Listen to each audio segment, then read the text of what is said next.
And now for more. We go to the United States and we welcome global economy expert Dr. Michael Szanto joining us now from Fort Lauderdale.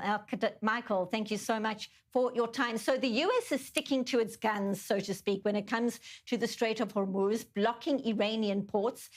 Talk us through the economic waves, so to speak, that are set to be made from this move. Well, to start with, economically, we were starting with a very unfair situation where we allowed the Iranians to blockade the straits while they themselves were free to send their oil on the global market. I think the Trump administration's calculation was that if Iran got their oil to the global market, it would mitigate mitigate price rises in terms of oil and then gasoline politically. But it was letting our enemy profit when they managed to sabotage our allies' economies. Having said that, already with the blockade of the strait going on for such a period of time, a supply disruption is inevitable, and it will feed into fertilizers that feed into global food production and helium, which is necessary for MRIs and chip production. Natural gas, liquefied natural gas. Many countries in Asia and Europe, and even on the west coast of the United States, face major supply disruptions. An effect on the global economy. Even the United States is right now inevitable, so this is a challenge. But we cannot be at the mercy of the economic terrorism of the regime in Tehran.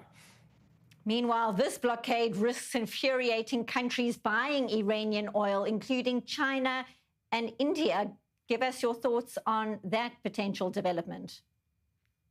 That's true, but the statements coming out of China seems to be that they want to appear to be reasonable. They want to blame the United States and Israel, particularly the United States, for economic and strategic disruptions.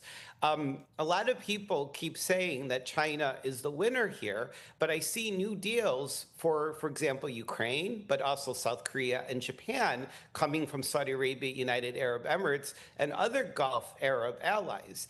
And that itself makes me really question the idea that China is at least the economic winner, if not the strategic winner, because the economies of the Gulf Arab states far larger than Iran.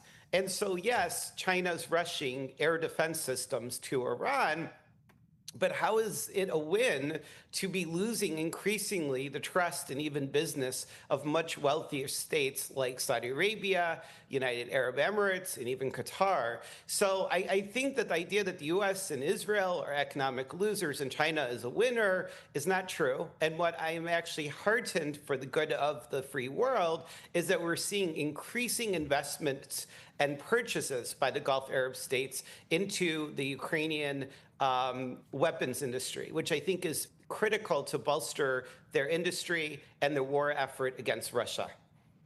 Intriguing times indeed. Dr. Michael Szanto, live from Fort Lauderdale in the United States. Always appreciate your insights. Thank you so much. You're very welcome.